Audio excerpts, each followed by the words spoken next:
This episode has very sensitive topics, is for mature audiences only, and contains depictions of various forms of trauma. Viewer discretion advised. I would be kept in a room with a handler until it was time, until the people that shouldn't know about the children were gone. Me and perhaps some other children were brought into the orgy. Oftentimes, actually, in those early years, from 6 to 9, I was given to, let's say, a man, and I was told that I had to show him the ropes. What? I always expected that these men would say, I can't do it. This is a little girl. I cannot do it. But nobody ever said no. For them, it was very convenient to think of this tiny little girl as a prostitute. So my mother would have really loved to be in this network herself. She was paid. I did find that out, that she had gotten paid.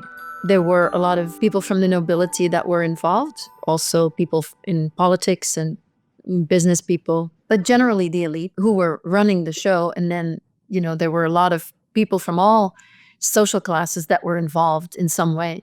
So I'm being mind control trained. That platform was only really there so that I could be a better sex slave for this global network, which creates stars. He was creating the star himself, and he loved being that creator, as if he was the god that had created me. And then, of course, he created the economy, because then I was already being sold. And of course, if I'm famous, then the price is going to be that much higher. That's really what it was. I was then also going to be spying on these men. I mean, everything was exploitative.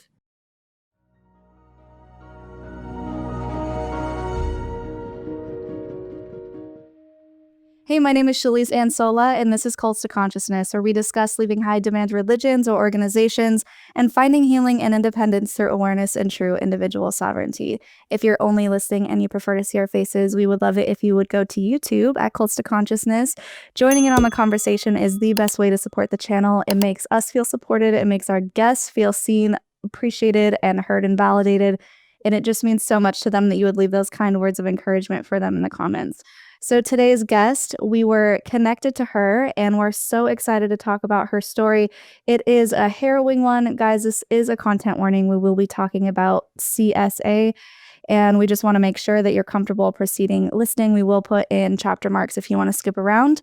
She was sold into a sex trafficking ring as a young child at 6 years old. We'll talk about how that was for her, the elites that she worked with, and how it was getting out and becoming an advocate and helping other survivors now. So thank you so much for joining us, Anneke Lucas. Oh, thank you for having me. Yes, we really appreciate you taking the time. I know the schedules have been a little bit crazy, but you made the time for us, and I'm so honored that you'd be willing to come on and share your story. So let's start with your early childhood. Let's talk about your family dynamic, ways in which you were treated as a child, and how you eventually were sold into this elite ring. Okay, yeah. So I was born in Belgium in 1963, so it makes me 61 now. And my mother was single, which was extremely unusual at the time. And she was not mentally well, but she was functioning. So she actually couldn't wait to get back to work. And I have, in my recovery, come across, abuse that happened from my mother in the early, very early on, sexual abuse, particularly coming through, diaper changes and things like that. Just the aggression coming through the diaper changes, her anger and having to change me, and then the sexual abuse that followed, the molestations that followed. So I've gotten back in touch with that through the body, really. The body, definitely held on to these traumas, and eventually through a long process of the body trying to, express this. And I've come into, back into those memories about my mother. My mother married when I was 3. My stepfather was her perfect enabler. She stopped working. I believe that we were targeted by this network, I call it, because she was unwell, and because my stepfather, he was very absent also. He was away for work quite a bit. He was a cameraman and traveling a lot, sometimes away for months and so forth. And so I think that my mother was targeted. That's how I was targeted. And so we had a woman come to work for us who was a cleaning woman who, her and her husband started to take me away, offering to babysit. I would stay overnight at their house. And they would take me on outings too. They taught me how to swim. And when we went out together, there were always other children there. This couple, so we were in Belgium, in Flanders, and they were Dutch from Holland. And so the children would usually be Flemish and Dutch children. And they would say that they were their nieces and nephews. But these children changed all the time. I was never really able to get close to any of these other children. So for a year, I would be forced to go with them because I really didn't like either of them. I really didn't like them, but I had to. My mother had my little brother then, my half-brother. So she was happy to have somebody take me off her hands. And, right around my 6th birthday, the husband of this cleaning woman, first he raped me. So that was extremely violent. And then in my mind, and I'm not sure if this is actually how it went, but in my mind, it was the same weekend that I was taken immediately to an event in a castle that was where I was abused in extreme ways. And that was the beginning of, this being taken to this, I can only call it a murderous network. And immediately I was threatened also that I should never speak out the first night I was there. And very graphically threatened also. So there was no chance to think that maybe that they would not follow up on those threats. Well, without really knowing the words or without really, and, keeping in mind the threat, but at the same time not wanting to be silent, I tried to tell my mother. And when I said that bad things had happened. And the next time that this cleaning lady offered to take me again, I threw a tantrum. And then my mother forced me to go back anyway. And then at some point, my mother was the one who was taking me most of the time. So then she basically got a car. She didn't have her own car then at first. And then she got a car, started driving me to these events herself. And then this Dutch couple, they took me to Holland sometimes still. So it wasn't like they were completely out of the picture. The women continued to work at our house. And sometimes they took me to Holland, to Eindhoven, this town in Holland. There was a studio, and there were basically pornographic materials where, I was raped there on film. And, again, I never liked those people. I kept asking my mother not to have to go with them. And my mother then sent me on a holiday with them for 3 weeks, Oh my things gosh. like that happened. My mother then took me to events in Belgium. And this was between taking me out of school or, keeping me out of school and dropping me off one day, maybe with one person, one man, or taking me to events in castles, like I described before, which were, very strange, and, taking me wherever she was told to take me, basically. She got a phone call, and with instructions in this, the contact person was a countess who was giving her, my mother kind of boasted a friendship with this countess, was very proud of having any kind of connection to people that were that high up, if that makes sense. She really loved to boast about being connected to people of power, and that really was what this network was all about. The person who was acting as the boss of this network was, at the time, the Minister of National Defense in Belgium. And he was sort of acting like a mafia boss.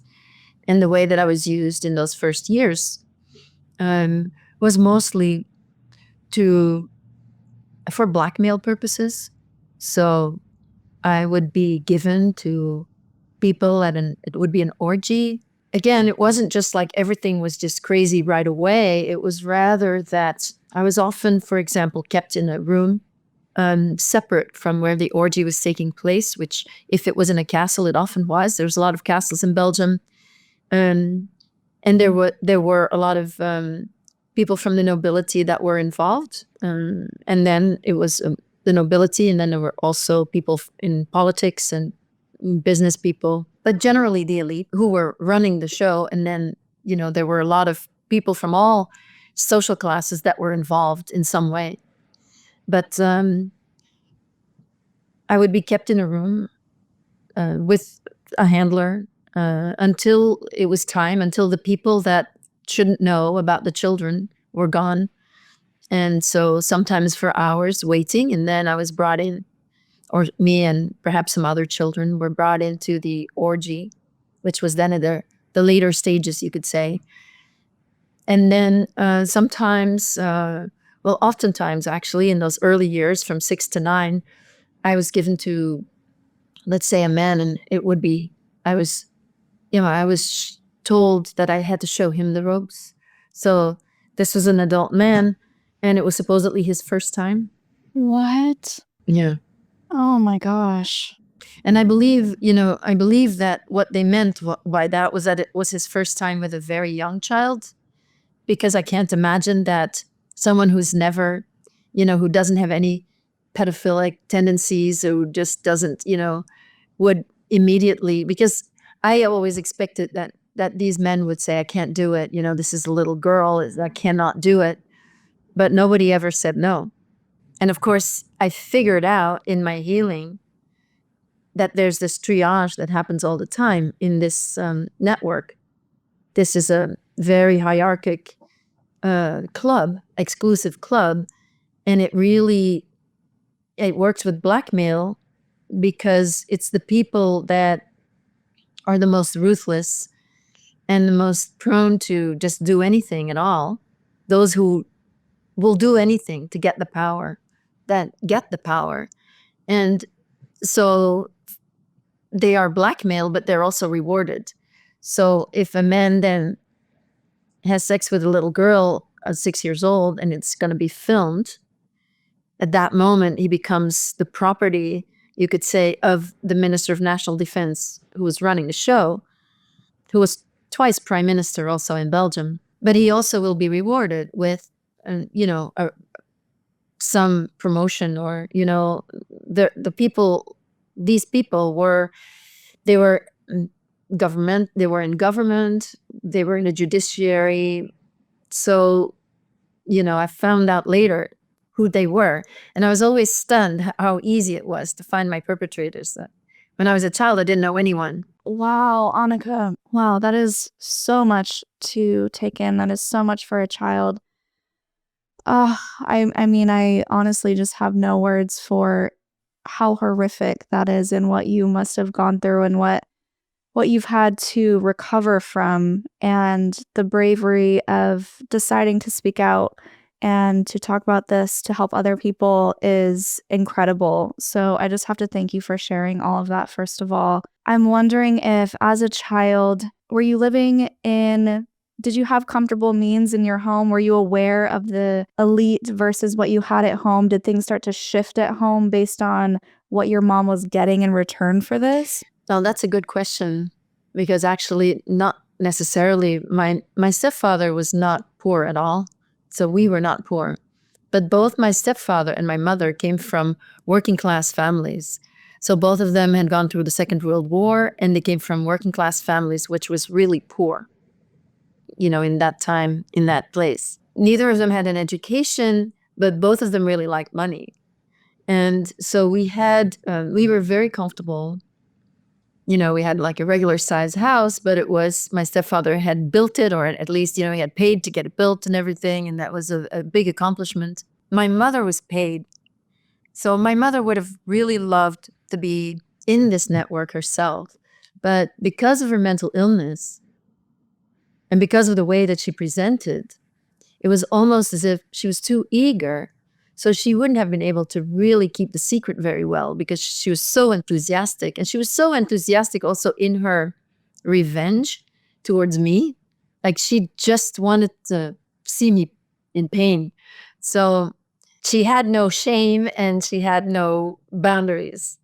So I think because of her, and she presented as a child, like when she spoke to a man, she sounded like a little girl, but a sexualized little girl. Oh. So I think in different circumstances, she would have been seen as someone who's got a huge problem. But I think at the time, and in our provincial little town where we lived, it really wasn't noticed. Maybe people thought she was a little flirtatious or something, but nothing really was noticed about her. So she was paid. I did find that out, that she had gotten paid. And I don't know what she did with the money. She didn't die rich or anything, but she was paid at the time and we were comfortable. And I really don't know what she could have. I know she, she was proud and she thought that we were very, upscale because we were not poor. So she was boasting a lot. And, but it's not like she went and bought luxury items or anything like that. So I don't really know what she might have done with the money. Okay. So your life at home really didn't change at all the longer you were in this network, as far as the money at home. The money didn't change. No, their situation didn't change because my stepfather was already well off. Okay. That's so interesting. I'm trying to understand the mentality of your mother, and I know you said she had mental illness and maybe we'll never fully understand. I'm just wondering, is it really just the association that wanted her or that prompted her to give you to them in such a horrific way? Well, I always felt that. So my mother presented as the perfect mother. She was the best mother on earth. And so everything about her, the way she presented, was really perfect and good. I think that she had been heavily sexually abused as a child. That's how she presented, like a sexualized little girl. And I think that as her daughter, I became the repository for, or sort of the extension of her shadow, so that she saw in me everything that she couldn't see in herself. So she made me evil. She made me not innocent and bad and so forth. Whereas she then sort of really worked. She wouldn't maybe have been successful everywhere, but certainly with me, I had to, in her presence, I had to abide by her image of herself, the narrative that she put out, which was that she was perfect, that she was good. And anything that didn't go in accordance with that narrative of hers just didn't exist. So her denial was so thick that even when I had, at one point, when I was 11 years old, I was home with big wounds all over my body. So she kept me home from school because you can't, it couldn't be shown to the rest of the world. But she also pretended to me as if there were no wounds, because if there were wounds on her watch, she would be responsible, and then they couldn't exist. So it was as if it didn't exist. Wow. And then when she did send me to school, she made me wear long sleeves. And when I confronted her, it was tyranny. There is no way that I could bring anything up like that. She would just go into revenge mode. Were these wounds that she inflicted? No. Oh. It was rather from the network. And then, but because she brought me there herself, she wouldn't, it was like it didn't exist. I would often come home black and blue. So, she had different stories for that. Like one time she told my stepfather that I, who am such a tomboy, which, that I wasn't at all. It was completely made up. But suddenly I was a tomboy and I'd climbed trees and I'd fallen out of the tree. So then that accounted for and it was as if when she said that, she believed it herself, and he always believed her as well. And another time, for example, she said that I ran into the swing, and she created this whole story that I ran into the swing, and then she involved my younger brother, who was 7 at the time, and then he started to say it too, but I had been beaten. Oh my gosh. So your stepfather He truly didn't know what was going on? In my book, I write about the one time that I actually tried to tell him and he didn't believe me. Yeah. In her denial, they fit, he was a perfect enabler for my mother. She also, when he was home, she would leave their bed at night to take me places in the night. Did they involve your younger brother? No. Was he aware? Did you ever try to talk to him when he was a little older? Yes, when I was older, we talked a little and he started to remember being sometimes in the back of the car when my mother was taking me places, and then he shut down again. But my brother, I believe, because my stepfather sort of had this attitude, like, she's your daughter, you do what you want. But he was very proud of his own son. So I think he might have been more protective of his son, and that she wouldn't even have tried to bring my brother. Wow. Did you have anyone that you could confide in? You said you went to public school. Did you have any friends that you tried to talk to? No. Well, also, it's not just that. The reason I can speak about this now is because I've worked through so much shame. And when you're abused, you feel as a child that this happens to you because you deserve it, because you don't have any, why would it happen otherwise? You have no way to explain it other than that you have to deserve it. And then, of course, the abusers do everything that you take on that shame as well. And I even think that shame is the currency of abuse, that when you're abused, what the abuser is doing is, when you're abused, there's shame imposed on you that doesn't belong with you. It's not your shame to carry. When someone does something extremely shameful to you, that's not your shame to carry. But as a child, you're always going to carry it. You're always going to take it. You have no choice. And I believe that this imposed shame is what the abusers are dumping. Imposed shame that was once put on them is what they're, it's like a burden that you can never get rid of unless you heal. Or temporarily, you can get rid of it when you pass on the abuse. And it feels very strongly to me that shame is the currency of abuse. Yeah, I had to work so hard. I mean, that's why I'm 61 now, and I started speaking when I was 50 about this, because it takes so much grueling work to plow through all that shame that you feel about yourself, and to speak of these things, I would have been too ashamed to tell you that I was in that situation, because I would feel the shame. And that's why I think the currency of abuse is shame. But that was so strong. In the network, I was treated as a prostitute, and I was called a whore by these adult men, that for them, it was very convenient to think of this tiny little girl as a prostitute, you see. Then they don't have to feel responsible. But of course, I took that on and felt such shame believing that I'm a prostitute. So I dissociated. I couldn't have gone to school believing that I was a prostitute, or I would have just died of shame.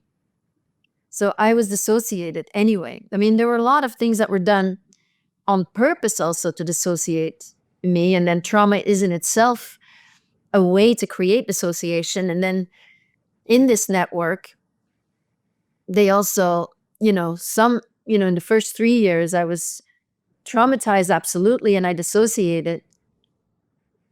And I was a candidate for dissociation because I'd already been abused in the family dynamic. And so I was already used to dissociating. So I was I was a good candidate to be abused in a network. And then at age 9, things changed. And then I was trained so that trauma is inflicted specifically to dissociate you, but to create a specific outcome as well. So then things became, more professional. Like this network the Belgian network was connected to what I can only call the global network. And once I was, used that way, I was literally given as a gift at age 9 by someone from the global network, and that's when things changed very drastically for me. And then I became that it is like everything was made professional there. How professional in what way? I was sent to Germany for mind control training. I was being trained to become a persona that was invented by this powerful person, global person, in order to become.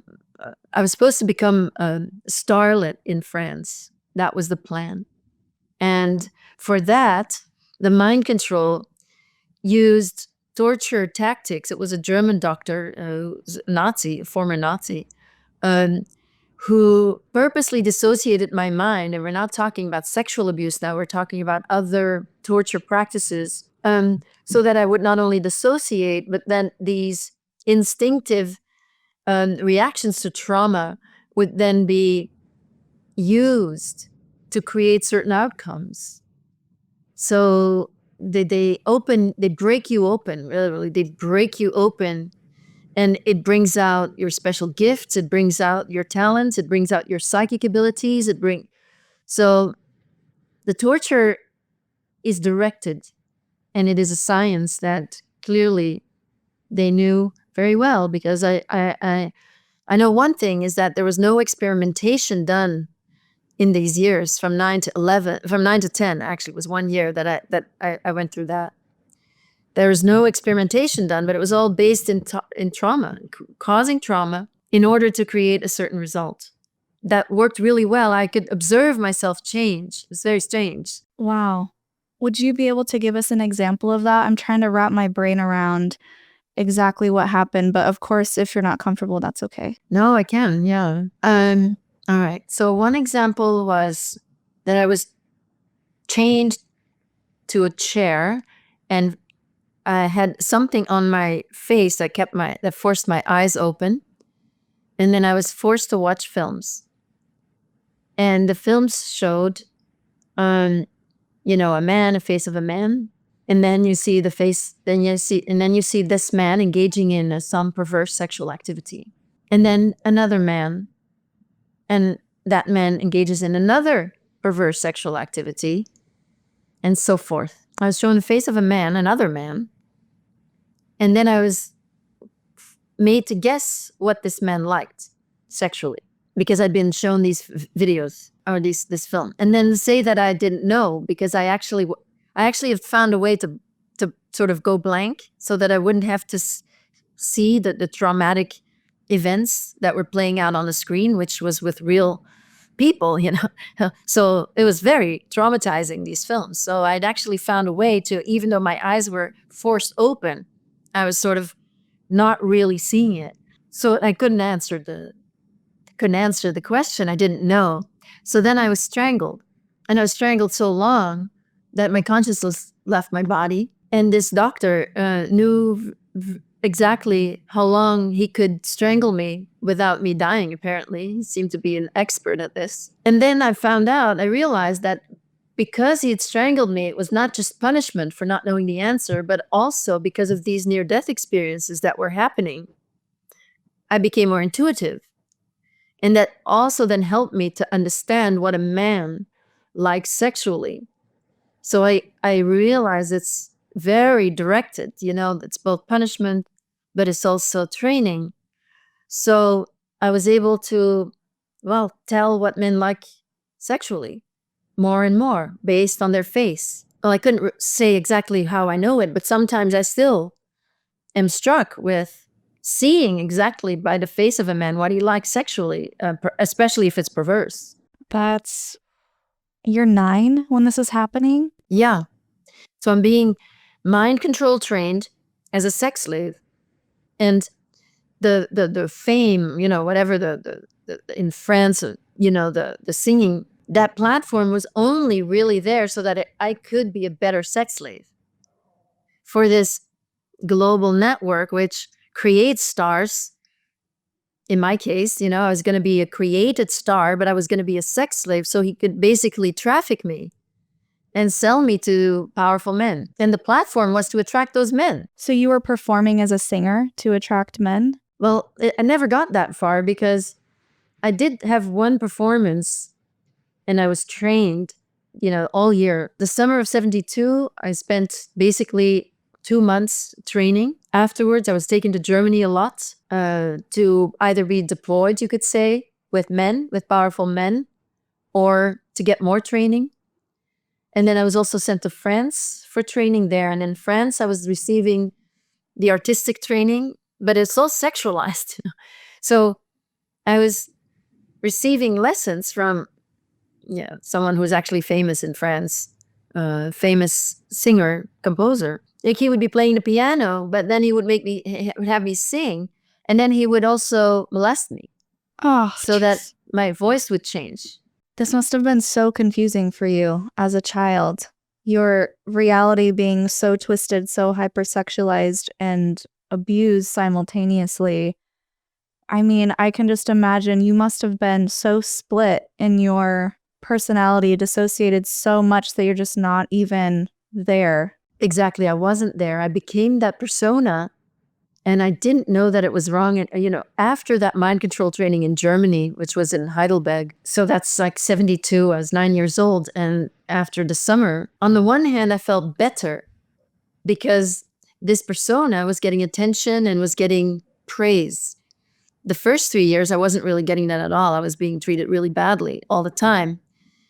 But I was clear. I had clarity. There was a lot of confusion, yes, but there was also some clarity that they were wrong. And at 9, when I was sort of being invited into what would be the global club, yes, I felt better in a way, and I was not as confused because I was so dissociated that I identified completely with the persona that I was being made into, except that it goes so dark that when you're being invited into the club, what I then had to do a year after I had basically gotten in, you could say, or whatever, been picked for that, I couldn't do it anymore. And then I rebelled and, well, I don't think it was just punishment, but it was a reprogramming. It was reprogramming that was so strong that it affected most of my adult life, feeling really worthless and bad, and then sort of pushed back into the Belgian network where I was used for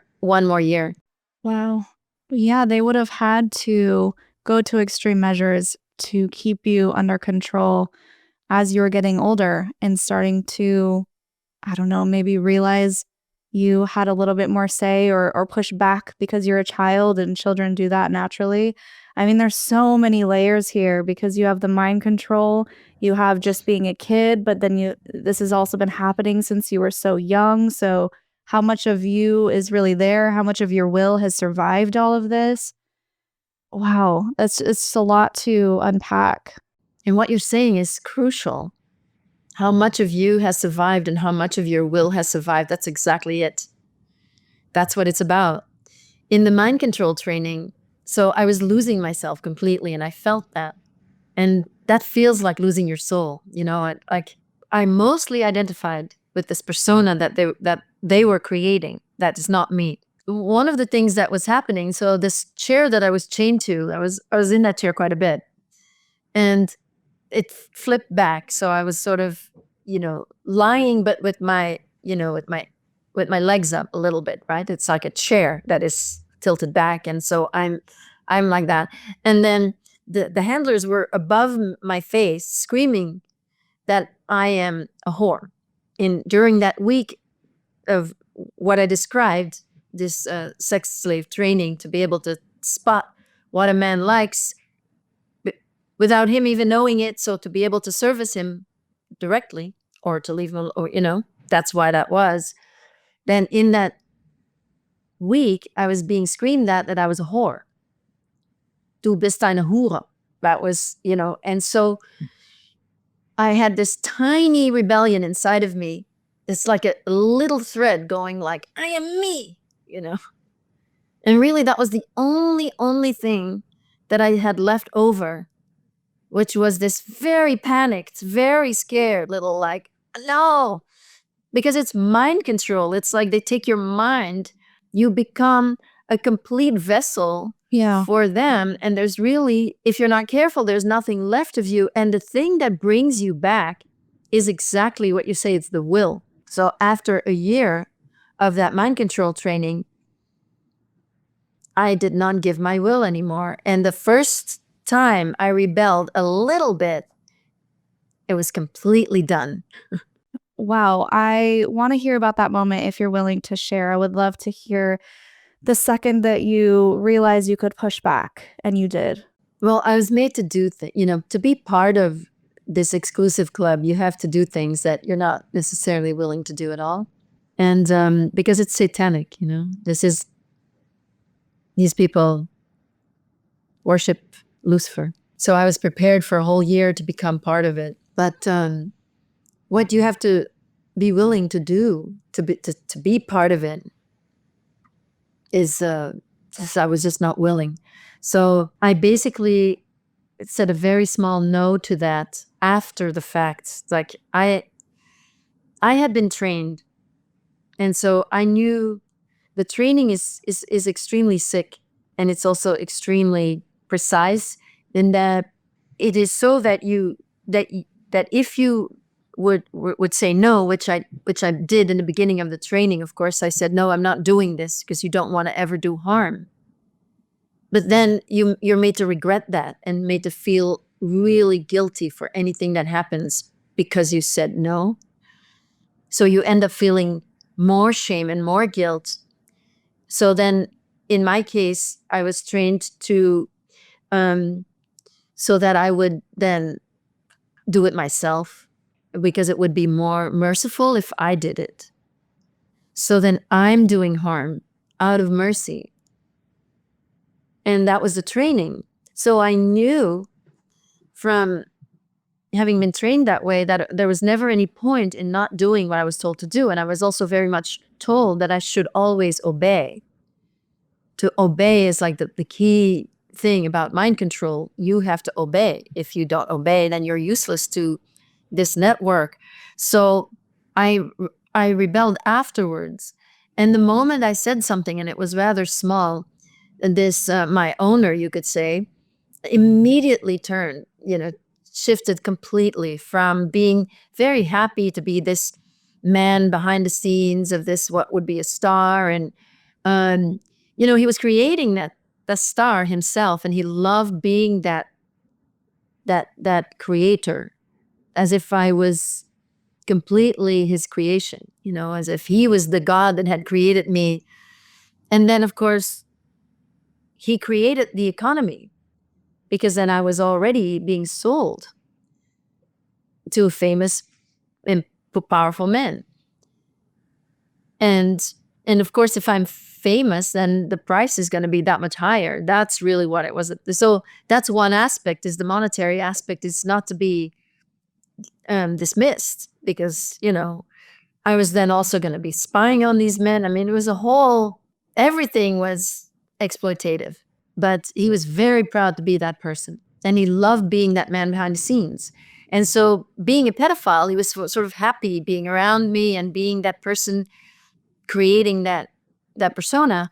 And then as soon as I disobeyed, he was completely disgusted with me. And immediately this projection came at me, an extremely dark projection of like being worthless, me being worthless. And immediately it went to my birth, my low birth, with my single mother and everything, that I was vulgar. Immediately it went to that. So now, for a year, I've been this like little starlet, and I disobey, and now I'm vulgar and I'm bad. And so the time that they took to reprogram me from this star programming to, feeling that I'm a complete loser, was extreme. I mean,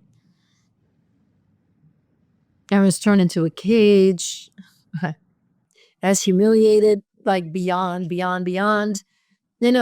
Like my mother, these people as well, even though they're known, they're known. I've even named these perpetrators now, but I don't think this is the podcast to necessarily do that, but because it doesn't really matter. But they're known, but they're psychopaths. You have to understand these are psychopaths. There are no boundaries.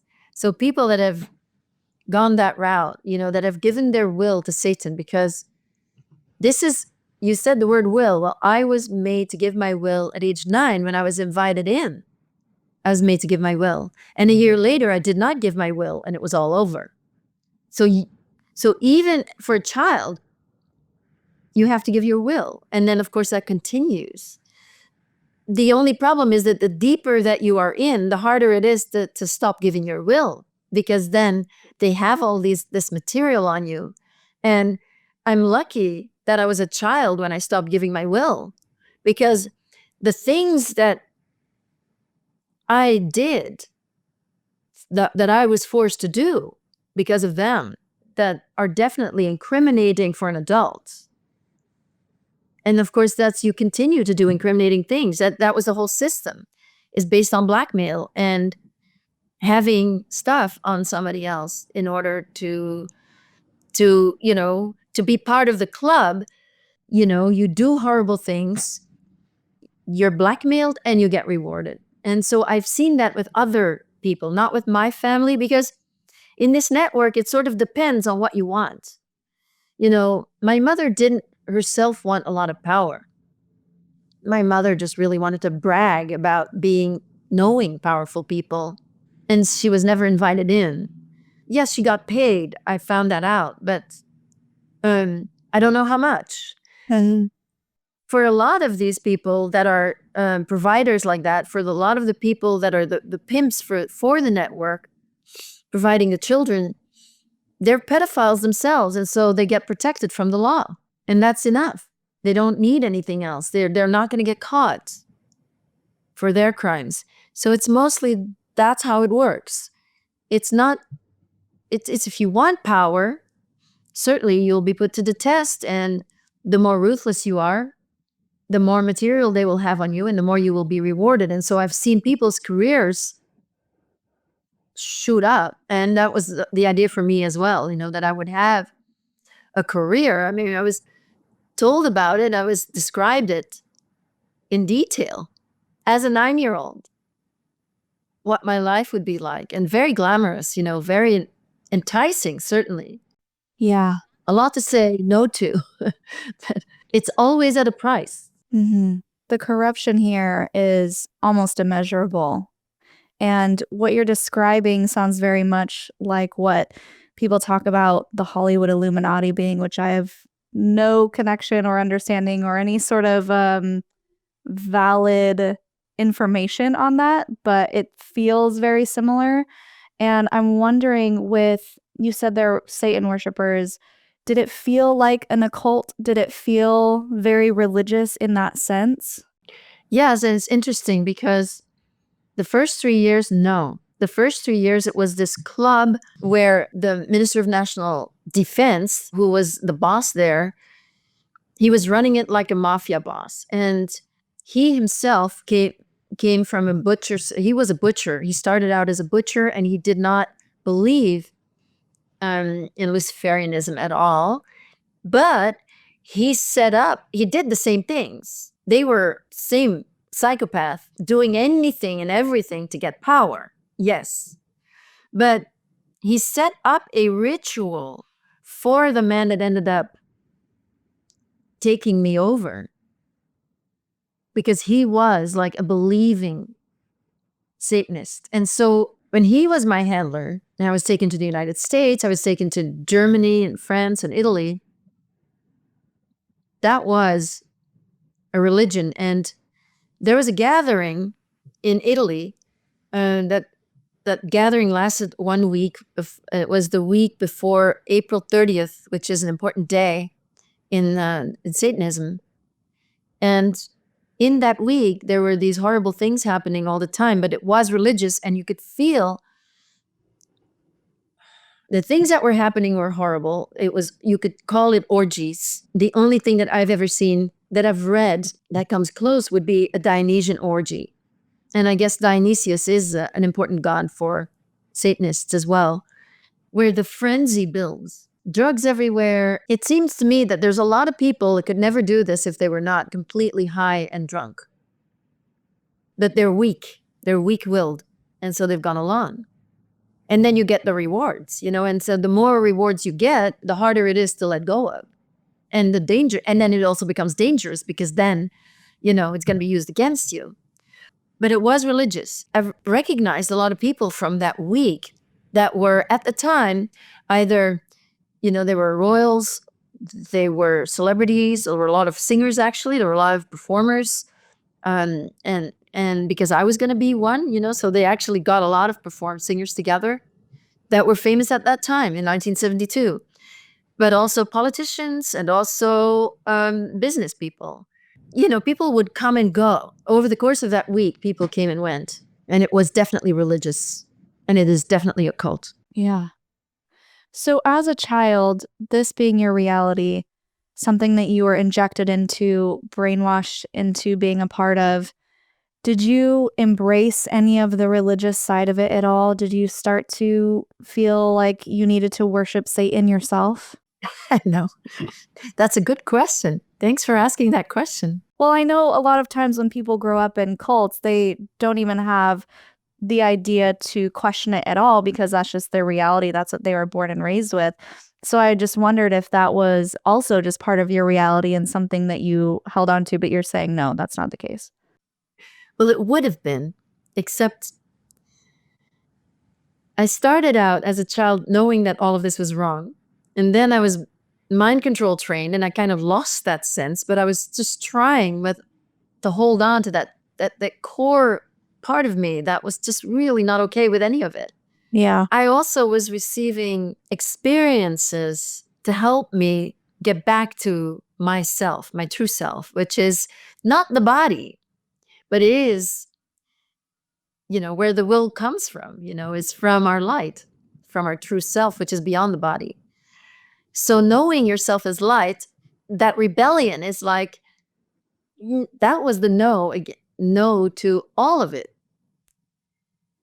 Because in that environment, when you say no, you could be killed. And I definitely believed that I could be killed when I went against, I was told in so many ways that I need to obey 100%.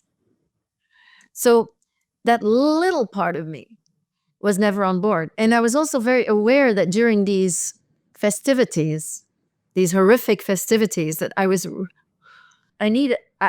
given a lot of drugs, but I needed so many drugs to not be present because I knew it was horrific and I never wanted any of it. And I was aware of that. Yeah. I was trying not to see what was happening in front of my eyes. I was trying to bypass what I was made to do. And it was just so horrific. I knew that you're in a nightmare. Yeah. It's a nightmare. And I knew that it was a nightmare. I did not think that this is heaven. But other people there did. A lot of people there did. That's the true believers, that you're just completely going crazy. And in that craziness, it's the do as thou wilt. The Luciferians that come through Aleister Crowley, you come to that place where it's do as thou wilt. And it just means free reign for psychopaths. It's not do as thou wilt and then do good, because most of us say, well, if we could do what we wanted, we would all do things to better the world, right? We would immediately, restore Los Angeles to its previous glory. We would do good things with what we could do with the freedom of do as thou wilt. But that saying, do as thou wilt, for those people, it's not that at all. It's just to do as much harm as you want and get away with it. And that's the basis of power.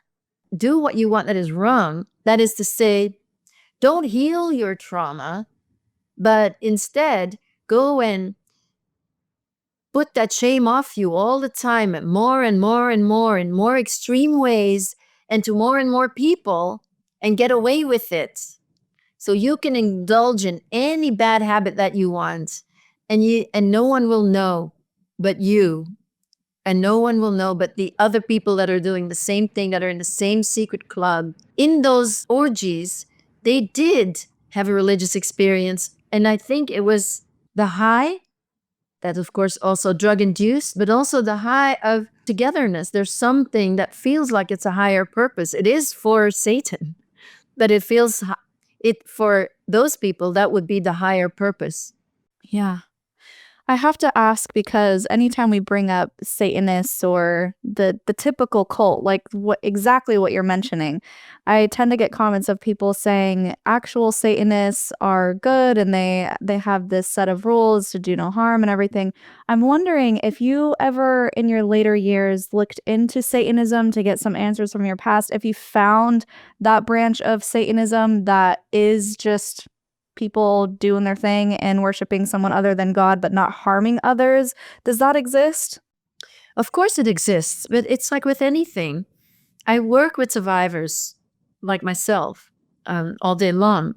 So I've learned a lot of how the network works because a lot of the survivors come from families that were themselves satanic.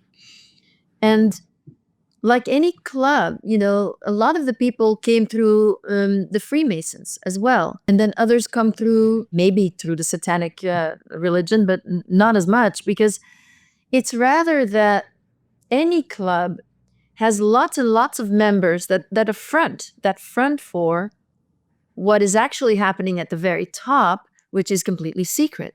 It would be exactly the same in the Catholic Church. There's a lot of good priests and there's doctrine and everything that is fronting for what is happening in the highest spheres, which is satanic.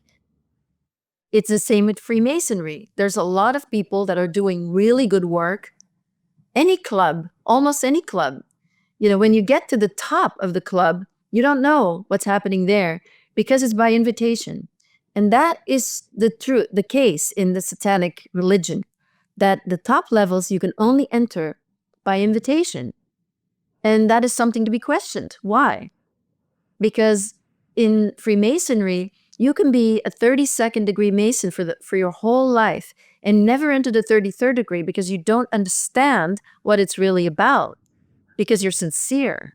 Where I was, they were sincere, but they were sincere about that last aspect, of it's a free-for-all.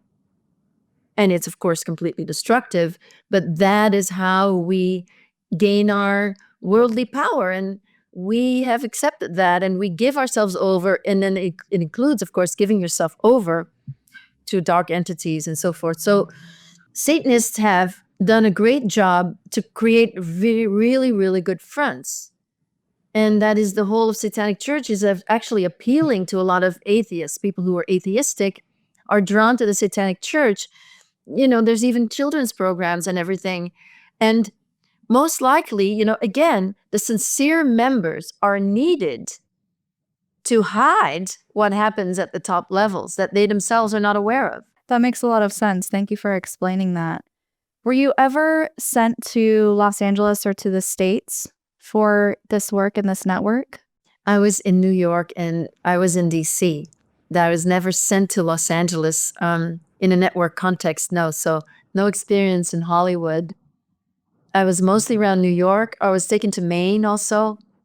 And then I was on some island on the East Coast because I sailed with my handler.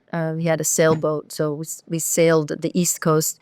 And then I was in DC, or not DC, the city, but around there in the suburbs, actually. I was, you could say, dropped off in this family. And there was a suburban neighborhood, very green, lots of old trees and swimming pools for the children and great community. And I was there for a week. The girl from Europe that barely spoke English was dropped off there with this all-American suburban family. But I've actually, I actually know now that this family were Satanists because I've actually connected with one child that was there that we met. Oh, wow. Who had specific details that, he wouldn't have known. But he was there, and he was, basically from a satanic family, not the one that was hosting me, but these were all satanic families around there. And so nothing happened while I was there. I was just there for a week, and everyone treated me very, very nicely. So what do you think the purpose was of that? To get rid of me for a week. I mean, I guess that my handler had other things to do, so he kind of put me there. Did you even spend that much time at home in your childhood? It seems like you were all over the place. Yeah, this was the summer vacation of 1972. So for 2 months I was gone. Yeah. So then the next thing, unless there's something that you wanted to talk about before we move into how you're getting out, is there something that we're missing that you wanted to mention? No, I mean, if people have questions, then there's a lot of material out there. I try to explain as well as I can, but no, there's nothing missing. Thank you. Okay. So at what point, I know you pushed back at 9, you had said that you were still in around 11-ish because of that incident with all the wounds you had mentioned. When were you officially free of all of this? I pushed back at 10. So from 9 to 10, you could say. From 6 to 9, I was in the Belgian network. From 9 to 10, I was in the global network. And from 10 to 11, I was back in the Belgian network. And so the book that I wrote is called Quest for Love, Memoir of a Child Sex Slave. And it describes the last year in the network. And I ended up getting rescued by somebody who was himself in the network. Whoa. How did that happen? I do describe it in great detail in my book, but basically, and I think, that my memoir is a good book to read if you are interested in this subject at all, because I try to write and hopefully speak in a way that I understand that these things are very difficult, and they're extreme, and they're beyond extreme.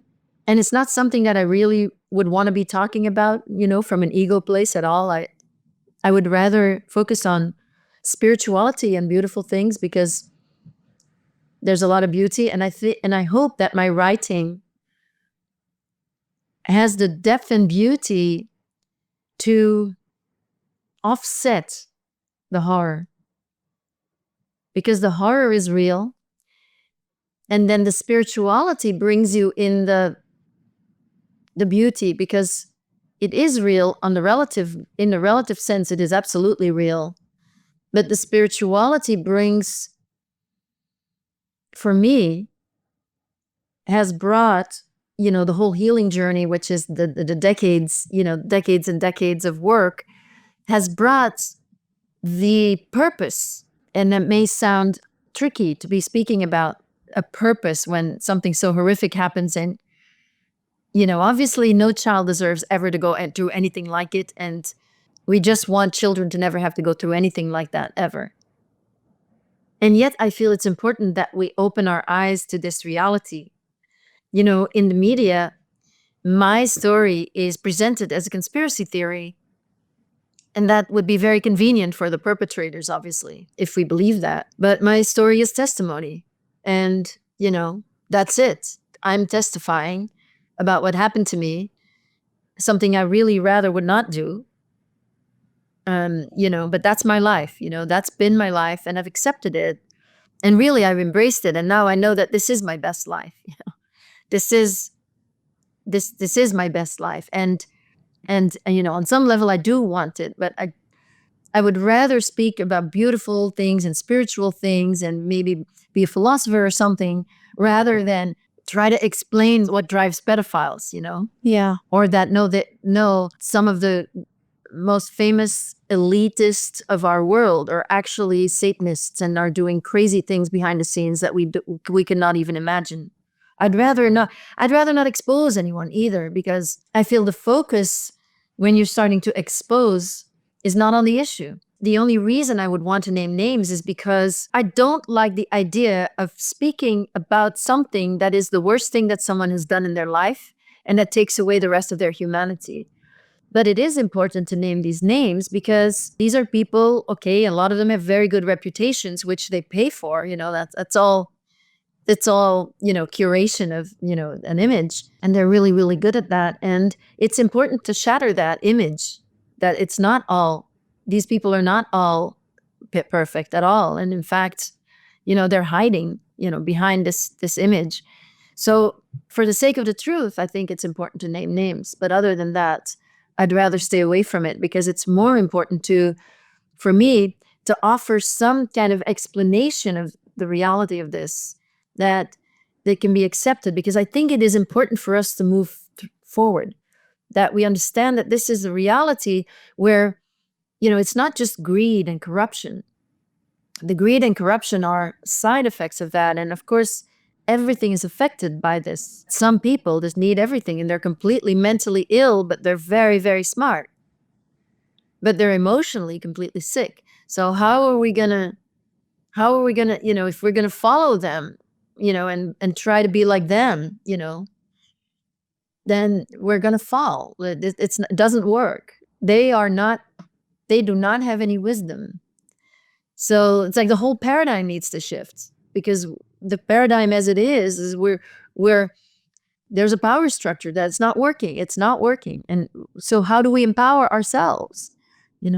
Yeah, having been in it, with your experience, with the work that you do with other survivors, what are things people can do to stop this, to speak out? I mean, this is such, with the elite, with the powerful, the people who are paying for this immunity, how do you even begin to hold people accountable? How do you begin to take it down? How do you begin to help these children who may still be in it right now? Yes, well, I think that is the healing has brought me to this place where I think I'm aware of what my role is meant to be. And I think my mission is twofold, that on the one hand, it's about speaking about it so that to increase awareness of this truth, that people can sort of begin to realize that this is real. And the second part is, I say that we are all participating in this toxic power structure. And I say that the way that we participate in it is by our own power projections. That is to say, either put people up and give our power away to some people, or project down and judge and, be part of the division and look down on other people. And I think those power projections these are based in trauma. And the perpetrators of the cult that I was in, they are doing that to the biggest level, that they're at the top of the power structure that as we know it, with the most money and the most power and the most privilege. And from that place, they project down on the rest of the world. Like, they don't even think of us as the same species. They just think that they're superior. And so everything is justified from that lens, that they can just project down on everybody. And that then leads to these completely psychopathic behaviors where, a human life doesn't mean anything to such a person anymore. And all of that is trauma-based, that it is not someone who's just this sort of old school type of evil person. No, it's based in trauma. And it's based in trying to get rid of one's trauma, that one becomes numb. And it's based in their own trauma, and constantly trying to relieve themselves of their own trauma by constantly putting it on others, by constantly projecting down. And we participate in it by projecting down on other people, giving ourselves power and giving power to them or other people or other, everybody has their own set of power dynamics that we give power. As much as we project power, give power away, our own power, as much as we give it away, as to the same degree, we need to put ourselves above other people. And so I developed a healing modality, the unconditional model, which looks at those power dynamics, and then offers a way for us to heal ourselves, because that is what is needed for all of us to be empowered enough so that the general consciousness reflection is not what it is today, but that is the healthy, healed modality where we heal ourselves first. We change ourselves to change the world. Yeah, so it starts with us. It starts with helping those who are ready to heal, who are ready to tackle their past and to break the cycle. Exactly. exactly. Break the cycle, and in anything, because at this point, it's easy to say, and you're in Los Angeles, everybody's traumatized right now. There's nobody left that's not traumatized in some way from exactly this kind of power abuse. We've all been victim in some way of power abuse and corruption at the very least, but probably the indoctrination and that our parents were subjected to as well. Like the way in which we've been traumatized is a lot to do with these psychopaths and the old school power structure that really has done so much damage to all of us. So everybody can heal. I'm trying to imagine what it would be like to go through all of that trauma as you did up until 11 and then just be put out into the regular world and somehow continue to go through life as if, not as if nothing happened, but to continue to move forward and find some sort of normalcy. What was that transition like for you? Well, I had a very hard life. My life is very good now. Let's not make any mistake. I'm very happy, and I feel that what my life is now in alignment with what is meant for me, and that makes me very happy.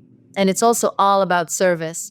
As soon as I was able to serve and started service in the prisons originally, I found the happiness of service, which is very real. And anything to if you want to feel better, just go and serve others from the heart. The saving grace was that mind control brings out your special gifts and strengths that you then use to look normal. That, I definitely was able to pass and look not traumatized, maybe sexualized, but what else is new? There's so many women, young women, that are completely sexualized and nobody bats an eye, and certainly not back then and not now either. So yeah, maybe the only thing you could have said is that I was rather sexualized.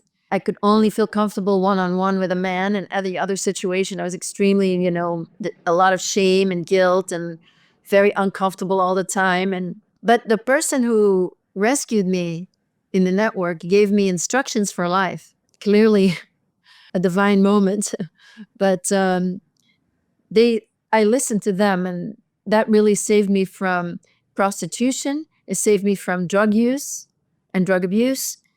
It saved me from alcoholism, and it saved me from many, many things. When I was 16, I found myself in the red light district in Antwerp. And so I had been told, never sleep with a man for money, never do it, never become a prostitute. That was very strong, and it was very deeply in my subconscious even. It wasn't conscious anymore because everything had been repressed.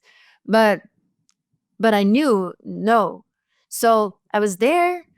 I had been convinced that I should be there, that I should have drinks with men, but I never slept with anybody. And so I didn't last. The thing is, I said, okay, and then I'm sitting there and I'm having drinks with men at 16, right? Having drinks with men, and then at the end of the night, I just got a bunch of money because they paid a lot for the drinks, and then they gave me half of, and I was supposed to order a vodka orange juice, and then she just gave me orange juice.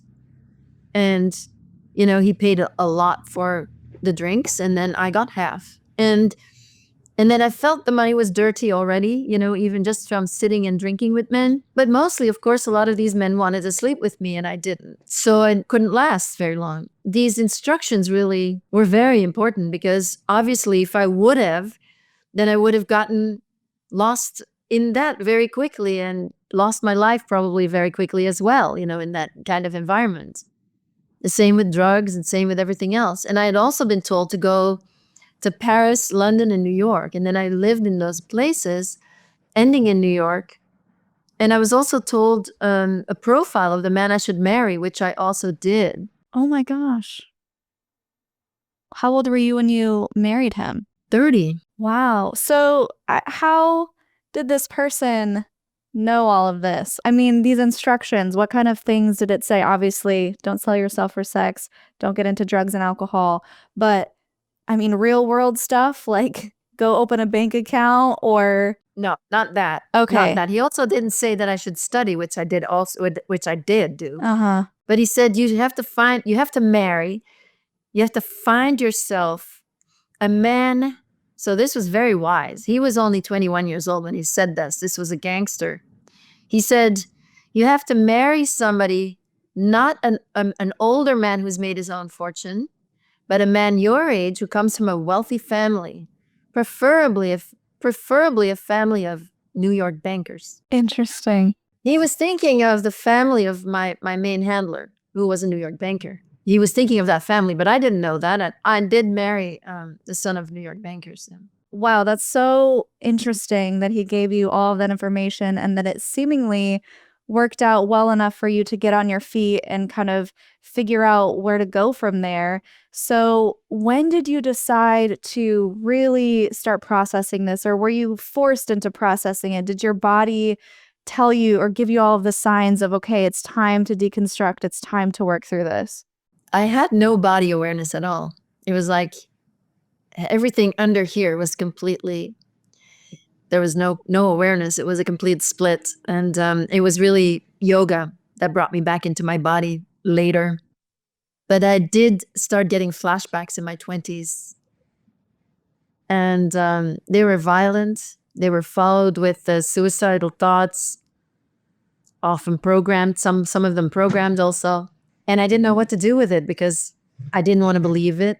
But at the same time, it's not like my life was going well at all. I mean, I was so dissociated, I couldn't concentrate.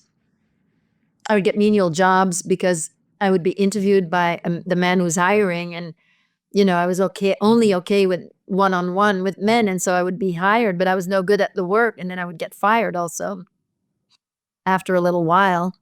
So, I was struggling tremendously. I ended up in LA in 87. I went to LA.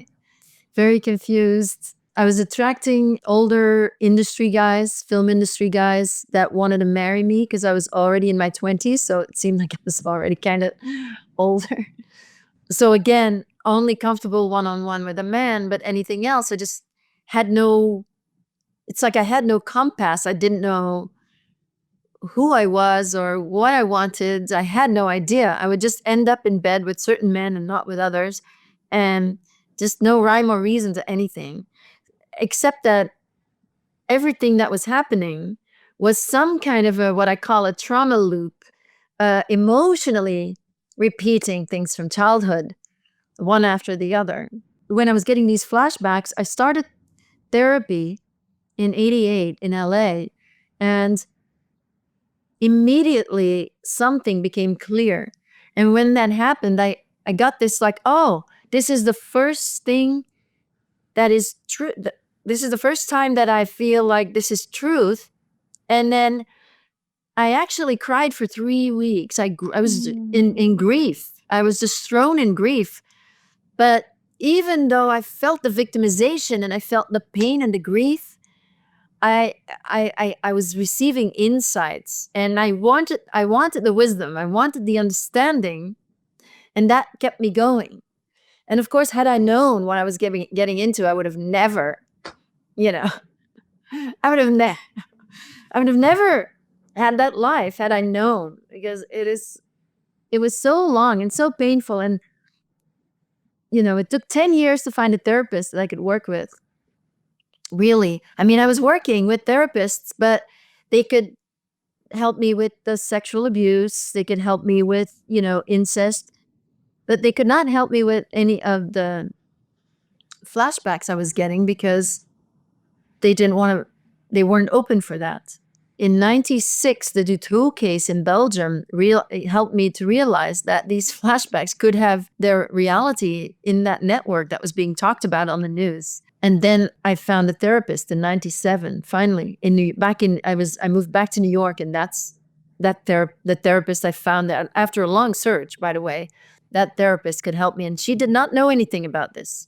She didn't know anything about extreme abuse. She was just open. And so I did the most important thing with her, but I could barely move, let alone go to therapy. And, really dragging myself to therapy, that to get out of the house was so hard. The weight of the grief was so hard to carry. I was super sensitized, I was getting triggered all over the place, and I was in New York City, so it was just the worst place to be, really. It was very, very difficult to get through the day and to get through the week. But because of my situation, I was able to go to yoga a lot and to therapy a lot. And the yoga was really healing my body. And the therapy was really helping me to understand better and to find, the new perspective for that little girl that went through that and took all of that on. And then get the perspective of the healthy adult who's saying, no, this was not your fault. And then the meditation practice that I also started really helped me to get the most importantly, really the overall view of, the purpose of all of this, which really is spiritual, I feel, in terms of me personally to learn, what I've learned. Like I would never have found understanding of this kind of evil if I hadn't gone through it. What I went through to really understand these people. I'm not condoning anything, obviously, but I understand how a person can fall that way through trauma and then making one wrong choice after another. And it doesn't make him unaccountable, but it does help me to understand and to have more compassion. Yeah. Yes, learning that compassion. And that's another reason why we do this show. We want people to understand where people come from, have a better idea of how to communicate, how to be open, how to hold space, how to not try and quote fix anybody because no one's broken. Sometimes people just need someone to talk to, like you're mentioning with that last therapist, someone who is just open to hearing and accepting and be there for you. So I want to talk more about that healing process. I want to talk more about the work you did in the prison system with the yoga and the inmates. I think all of that is super important. So I would love to do a live with you where we can have everyone else come in, ask questions, and dive a little bit deeper into that, as well as what you're currently doing to help other survivors, if you are willing. Absolutely. Yes, that would be fine. Okay, good. Because we've had such a great conversation. I don't want to cut it short, but we are just about out of time. So let's end with a Linda Listen statement. Just anything you want to say. It could be a sassy statement toward any of the elites. It could be a statement of encouragement to our listeners. Anything that is calling you right now. Well, sassy is not really my style. Okay. But what I've learned, and I do feel that I have learned what I wanted to learn in this life. It's really only and all about love. And it is about unconditional love. Like what I've experienced is the lack of love, and which makes everything exploitative, and everything is about using and exploiting with lack of love. But people who do not have any self-love and therefore have no love to give. And so everything becomes lies. And that the only reality in this universe is love. It's the only thing that has ever healed me. The therapist who could understand, she was able to, over time, convince me that there was love from her, even though I was paying her. That was very hard to do. I did not believe that I was lovable. And so for her to sit with me and to be with me and to turn everything over very thoroughly in her very sweet way, also, I have to say, in humble way, that's what changed. That's what made it change. But also, when I look back, I'm 61. So when I look back, everything that's made a difference is when someone was unexpectedly loving. That's what makes the difference. And I think that's what keeps the universe going. That's the attractive force in the universe that brings us back to reality. And I think that's really all that matters. Yeah, you said something like love is the only reality, and I mulled that over for a second, and I feel like you're onto something, which is it's either love or lack thereof, which creates the distortion, which creates the corruption. So, yes, I am with you in that bringing in more love and unconditional love too, and compassion, not saying that's lack of accountability, because of course we need that as well. I think holding someone accountable is a way of loving them and helping them work through things and hold up a mirror and help them see what they've done is wrong. So yeah, beautiful statement. Do you have any other final thoughts before we go? And then we'll tell everyone how to find you. No, that's it. Thank you. Okay, so how can everyone find and support you? We'll put the links to your social media and your book and everything in the description, but do you want to give everyone an Instagram handle or a website where they can find you? Well, my website is the easiest. It's just my name, AnnekeLucas.com. And there's a whole lot of information there already. There's my Instagram, of course, and whatever else where you can find me is there.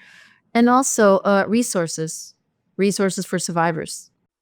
Amazing. Thank you so much, Annika. It was such a pleasure to talk to you. Pleasure for me. Thank you. So, everyone, if you're listening, thank you so much for being with us all the way to the end. Let us know if you made it to the end. Leave those words of encouragement for Annika. It means so much to us and the guests. Helps boost the algorithm, helps more people become more aware of these things. And it's the best way to support the podcast, engaging in any way, liking, subscribing, hitting the bell so you're notified of episodes.